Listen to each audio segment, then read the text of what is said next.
இப்போ நம்ம பார்க்க போகிறது சக்ரி அண்ட் ஜர்கான் ஸ்டோன். சக்ரிங்கிறது இந்த ரவுண்டாக இருக்குது இல்லையா, இது வந்து சக்ரி. ஜர்கான் ஸ்டோனுன்றது இந்த ஸ்டோன் வந்து நம்ம எல்லாருக்கும் தெரியும், இந்த மாதிரி இருக்கிற ஸ்டோனு. ஸோ இந்த ஸ்டோனை வந்துட்டு இந்த சக்ரியில் எடுத்துகிட்டு வந்து இப்படி வைப்பாங்க. இதுதான், ஏன்னா ஸ்டோன் வந்து தனியாக நிற்காது நமக்கு. ஸோ அதுக்கு ஒரு பேஸ் வேணும், அந்த பேஸ் தான் வந்து சக்ரி. ஸோ இதுதான் வந்து சக்ரி அண்ட் ஜர்கான் ஸ்டோன். ஸோ இப்போ இது வந்து எப்படி வந்து நம்ம ஸ்டிச் பண்ணலான்னு பார்க்கலாம். ஸோ நமக்கு இந்த ஜர்கானுக்கு வந்துட்டு இதுதான் வந்து பேஸாக இருக்கணுன்றது இல்லை, பட் இது வந்து ரெடிமேட் பேஸ், ஓகேவா. இது வந்து நம்ம வந்து நம்மளாவே ஓனாக கூட இதுக்கான பேஸை வந்து நம்ம ஸ்டிச் பண்ணலாம். இதெல்லாம் உங்களுக்கு வந்து ஜர்தோசியில் வந்துட்டு பண்ணலாம். இப்போ ஜர்தோசி இருந்துச்சுன்னா ஜர்தோசியை வந்து இந்த மாதிரி ரவுண்டாக வந்துட்டு ஸ்டிச் பண்ணிப்பாங்க. ஸோ நடுவில் உங்களுக்கு கேப் இருக்கும், அங்கே வந்துட்டு நீங்கள் கம் போட்டு இதை அப்ளை பண்ணிடலாம். ஸோ அதுவும் ஒரு பேஸ் தான். ஸோ பேஸுன்றது வந்துட்டு நம்மளாக உருவாக்கிக்கவும் செய்யலாம், இல்லை இந்த மாதிரி ரெடிமேட் பேஸும் எடுத்து நம்ம ஜர்கானுக்கு யூஸ் பண்ணிக்கலாம். ஸோ இப்போ இது எப்படி ஸ்டிச் பண்ணலாம் அப்படிங்கிறத பார்க்கலாம். இப்போ சக்கரிக்கு உள்ளேருந்து இந்த மாதிரி எடுத்துக்கோங்க. உள்ளேருந்து ஒரு ஸ்டிச்சை எடுத்துகிட்டு அதோட கார்னர் இந்த மாதிரி நல்லா கார்னர் பண்ணிக்கணும். சரி, அந்த மாதிரி கார்னர் பண்ணிவிட்டு டைட் பண்ணிவிட்டு இந்த மாதிரி வெளியில் ஒரு ஸ்டிச்சு, ஒரு லாக் ஸ்டிச்சு, இங்கே ஒரு எண்டு நாட்.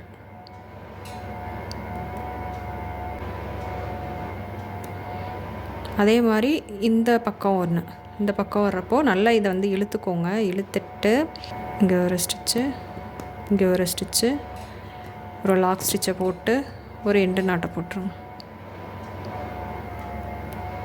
ஸோ இந்த மாதிரி தான் ஸ்டிச் பண்ணணும். ஏன்னா அப்போ தான் வந்து உங்களுக்கு இங்கே நடுவில் கம்மு போட்டு இதை வந்து உட்கார வைக்க முடியும். ஓகே, ஸோ இப்போ வந்து இதை நான் ஸ்டிச் பண்ணியிருக்கேன். இது கம்மு போட்டால் இப்போ காயறதுக்கு ரொம்ப நேரம் ஆகும், என்னால் உங்களுக்கு காட்ட முடியாது, அதனால் நான் அப்படி காட்டுறேன். பார்த்திங்கன்னா இது நல்லா ஃபுல்லாக வந்து உட்காந்துருக்கா, இந்த ஸ்டோன் வந்து நல்லா ஃபுல்லாக உட்காந்துருக்கு. இதுவே வந்துட்டு இப்போ நீங்கள் வந்து ஜர்கானை வந்துட்டு எப்படி ஸ்டிச் பண்ணுறீங்கன்னா அப்படி கண்டினியூஸாக வந்துட்டு ஸ்டிச் பண்ணுறீங்கன்னு வச்சுக்கோங்க. இப்போ வெளியிலேருந்து த்ரெட் எடுக்கிறீங்க, எடுத்துட்டு இங்கே ஒரு ஸ்டிச்சு, இந்த கார்னரில் ஒரு ஸ்டிச்சு, அப்படியே கண்டினியூஸாக வந்துட்டு இந்த மாதிரியும் ஸ்டிச் பண்ணுவாங்க. பட் ஆனால் இந்த மாதிரி பண்ணால் ஜர்கான் ஸ்டோன் வந்து உள்ளே ஒழுங்காக உட்காராது. ஸோ இப்படி ஸ்டிச் பண்ணிட்டோம். இப்போ வந்து நான் இந்த ஸ்டோனை வந்து உள்ளே உட்கார வைக்கிறேன். இது உள்ளே உட்காராது. இப்போ பார்த்தீங்கன்னா இது மாதிரி தூக்கிக்கிட்டு இருக்கு பார்த்தீங்களா. ஏன்னா அடியில் இந்த த்ரெட்டு வந்து அதை வந்து டிஸ்டர்ப் பண்ணும். அந்த ஷார்ப்னஸ் வந்து உள்ளே போய் ஃபுல்லாக உட்காராது, இந்த த்ரெட்டு வந்து இதை டிஸ்டர்ப் பண்ணும். ஸோ அதனால தான் வந்து இந்த மாதிரி கண்டினியூஸாக பண்ணாதீங்க, இந்த கார்னர் டு கார்னர் பண்ணணும். இப்போ இதுவே வந்துட்டு ஜர்கான் ஸ்டோனை கண்டினியூஸாக வந்துட்டு ஸ்டிச் பண்ணி அதுவும் பார்டர்லாம் அந்த மாதிரிலாம் ஒர்க் பண்ணுவாங்க. இப்போ நம்ம எப்படி பீடு ஒர்க் நம்ம பண்ணுறோமோ சேம் அதே இது வந்துட்டு ஒர்க் பண்ணுவாங்க. ஸோ அதுக்கெலாம் என்ன பண்ணணும்னா, ஸோ இந்த மாதிரி ஃபஸ்ட்டு வந்துட்டு உள்ளேருந்து எடுத்து வெளியில் ஸ்டிச் பண்ணிடுங்க.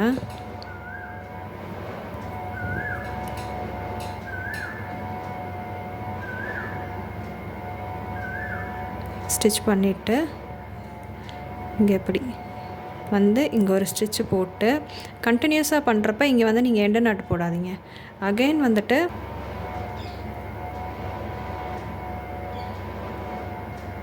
இப்படியே எடுத்துகிட்டு வந்து இங்கனுக்குள்ளேயே ஒரு ஸ்டிச்சை போட்டு எண்டு நாட் போட்டு விட்ருங்க.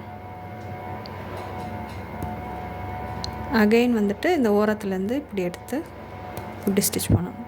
ஸோ இதையவே நீங்கள் கண்டினியூஸாக வந்துட்டு பண்ணலாம்.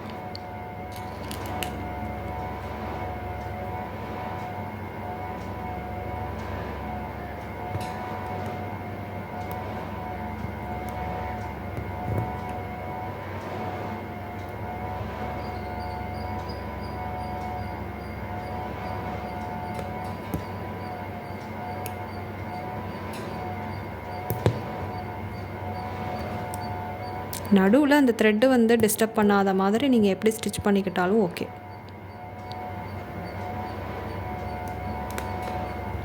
ஸோ இப்போ இதில் வந்துட்டு நம்ம கம் அப்ளை பண்ணிக்கலாம்.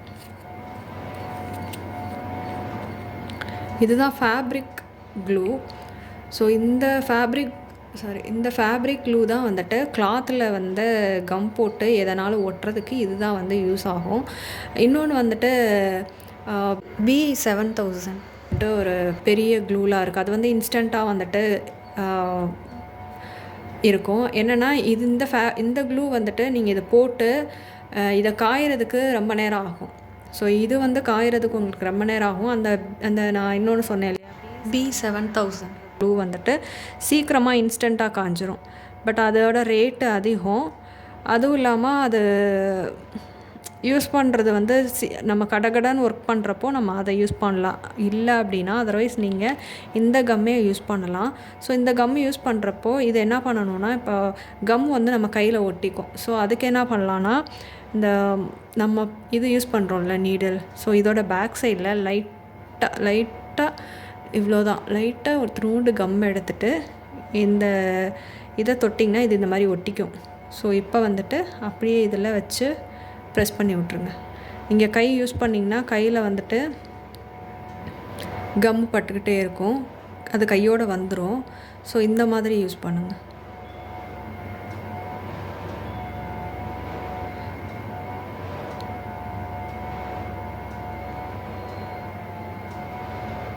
ஸோ இப்போ இந்த இது பாருங்கள், எனக்கு சரியாகவே இது உள்ளே போகலை, அப்படியே ரொம்ப மேலோட்டமாக தான் நிற்கிது நம்ம அந்த த்ரெட்டை நடுவில் வச்சு ஒர்க் பண்ணதில்.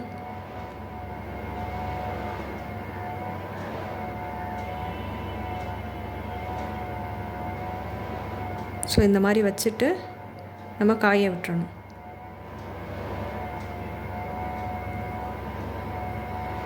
ஓகே.